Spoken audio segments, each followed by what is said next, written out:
In the summer of 1984, Ethan McCoy was basically born in a pool, since his mother was taking water aerobics classes at the McMinnville Aquatic Center until his birth.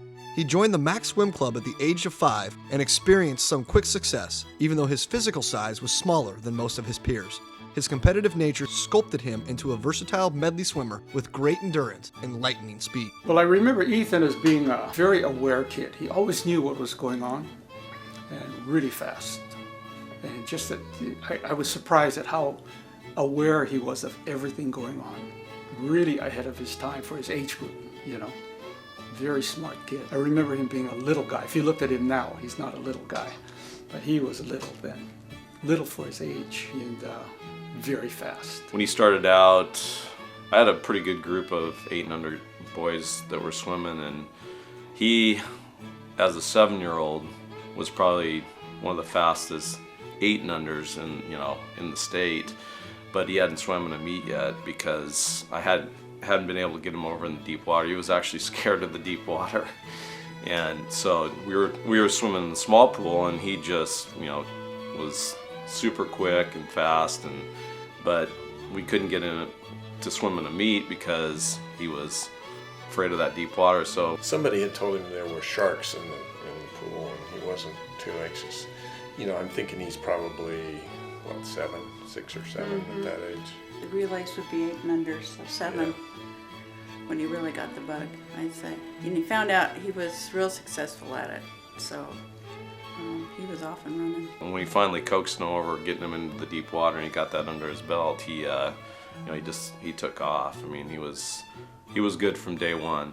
I mean, fast all the way through as an 8 and under, all the way up. Every age group he swam in, he was one of the tops in the state. He had a natural coordination, which he could do pretty much all the sports, and so that kind of gave him the confidence that he could do it. And then as he did it, he was he definitely wanted to be the first one to the wall. Yeah, I was going to say number 2 just didn't get it. And that continued. Well, he was a little guy, and when the other guys went through their growth spurt, Ethan was late, and all of a sudden he was the littlest guy, and the bigger kids were beating him.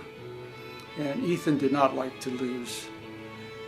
And so we decided on a different strategy, that we would start swimming him in the longer distances instead of the shorter, faster events. And he took to it and did really well. And when he did get his growth spurt, with the aerobic background, it served him really well, and it really helped, I feel, really helped him develop into a top-notch swimmer, where he was a very versatile swimmer, was a good individual medley swimmer, swimming all the strokes. And I firmly believe that aerobic background helped him a lot. So it was a blessing in disguise. Otherwise, we probably would have kept him as a sprinter all the way through. I think I'm most impressed with, a lot of times kids that have success at that age, the younger ages, a lot of it's that they're very coordinated, and they can get away with not, really learn how to work hard and train hard. And then as they get older and some of the kids get, a little bigger and stronger, it gets tough, the competition gets tougher, and if they haven't learned how to work hard, they start to struggle a little bit. But Ethan, he had the physical talent, and he also had that work ethic. He was from day one. So when he got up into the high school age, he had that physical talent, but he also had that work ethic all the way through, and just continued to get better. By the time he was a Mac High freshman in 1999, Ethan had established himself as one of the Grizzlies' top swimmers, as he helped the team claim an undefeated league championship. They took first in the district meet and 12th at state, as McCoy began a dominant high school career in which he swam nearly every event, with his speed showing through in the freestyle, versatility showing in the butterfly, back, and breaststrokes, and his endurance evident in the medley, which encompassed all strokes. The Bears duplicated their league and district championships and 12th place state meet finish in Ethan's sophomore season, as he cemented his status as the team's best swimmer by winning the MVP award in just his second year. He placed highly at the state meet in both of his first 2 seasons, but as a junior, he claimed his first of several state championships with a victory in the 200 individual medley and 100 fly. That year, he also set a record at the district meet in the 200 IM, which still stands today, along with being selected as a team MVP and Statesman Journal Swimmer of the Year. The team took second in state to round out the season, but the following year, the Grizzlies would not be denied as they earned an undefeated league, district, and state championship.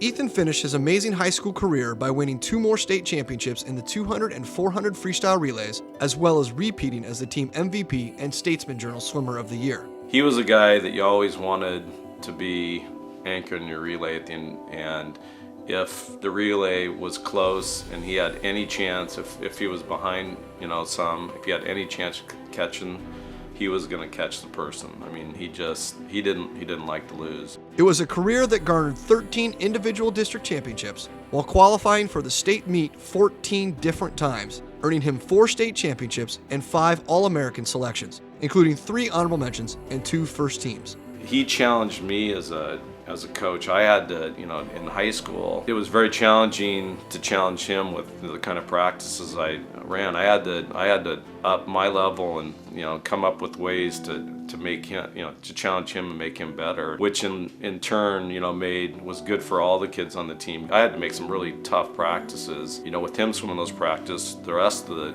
the kids have to be part of that. And so those challenging workouts that I had to come up with, made the whole team better. He set countless school records at MHS in several events, 4 of which still currently stand. Yeah, I had, several colleges, coaches calling and checking on him. So he was, recruited. He was very well rounded. I mean, he holds 4 of our team records still. 3 of those records, he set those records in dual meets during the season, not at the championship meet at the end of the season. He was swimming different events then. So with those races swimming at a championship, he would have went even faster. A big reason why the coaches and the colleges were looking at him was he was well-rounded. He could swim a wide variety of races. Excellent IMer, he was state champion in that his junior year. And then he could swim any freestyle distance, 50 up to the 500 free. His breaststroke was, top in the state. And so when you get that kind of versatility, a coach can bring him in and they can put him where they need him. It's not, you just weren't recruiting him for, sprint freestyles. You're recruiting him that, you could use him where you needed him. After graduating as a 2-time Key Club president and National Honor Society member in 2002, Ethan accepted a scholarship to swim for the University of Virginia Cavaliers. Charlottesville was a long way from McMinnville, but life on the East Coast suited McCoy well as he studied sociology while swimming in the ultra-competitive Atlantic Coast Conference. Ethan reveled in the challenge as he trained harder than ever before in the pool as well as in the weight room, which allowed him to record personal bests in 3 different events as a freshman. He swam the anchor leg on the second-place 200 free relay team at the ACC Championships that posted what is still the 3rd fastest time in school history as the Cavaliers were crowned conference champs. Individually, McCoy finished 7th in the finals of the 200 free at the ACCs and swam the 5th fastest time in Virginia's history in the event to earn him a spot on the All-ACC first team to end an inspiring rookie season. He again improved his personal bests in the 15-100 freestyle and finished 10th at the ACC finals in both of those events as a sophomore. His career went to an all-time high by anchoring the winning 200 and 400 free relay teams at the ACC Championships, making McCoy a 2-time conference champion, as well as earning him another spot on the All-ACC first team. To wrap up another great season, he was the anchor on the 400 free relay team that posted a time of 2 minutes, 57.75 seconds, which is still 3rd all-time in school history. Ethan decided to rest his body and concentrate entirely on his schoolwork by redshirting the following year. He stayed in shape and close with the team while aiding others by being on the Student Athlete Advisory Committee as well as a student athlete mentor. Returning to the pool fully refreshed both physically and mentally in his senior season, McCoy was poised to make his final year of competitive swimming his best ever, as he was now the undisputed #1 ranked sprinter and most versatile swimmer on the team. Ethan came up big for the Cavaliers time after time and was eventually rewarded with the team's Unsung Hero Award for his senior leadership and poise under pressure. But no performance was as monumental for the Cavs as was his in the anchor leg of the 400 medley relay in the ACC Championships to clinch the university's 8th straight conference title, keeping them ranked within the nation's top 15 teams, which they had been for all of McCoy's career. That swim qualified him to compete in the NCAA championship tournament, as well as receive his third ACC championship and third All-ACC first-team selection, on top of being honored as an All-American. Ethan's individual performance in the 200 freestyle with a time of 1 minute 39.19 seconds placed him 10th at the conference championships, and his lifetime best of 44.57 seconds in the 100 free earned him 6th place at the ACCs and was the 65th best time in the nation. Ethan graduated in 2006, leaving many of his times in the University of Virginia's record books. Since then, he has been traveling the world while carrying his competitiveness and passion over from the pool and into furthering his education, and is currently studying to obtain a degree in engineering with a focus on alternative energy. Ethan McCoy has earned success in every stage of his still developing life. And as McMinnville High School's youngest Athletic Hall of Fame inductee to date, only time will tell what kind of greatness he and the school have in store for the future.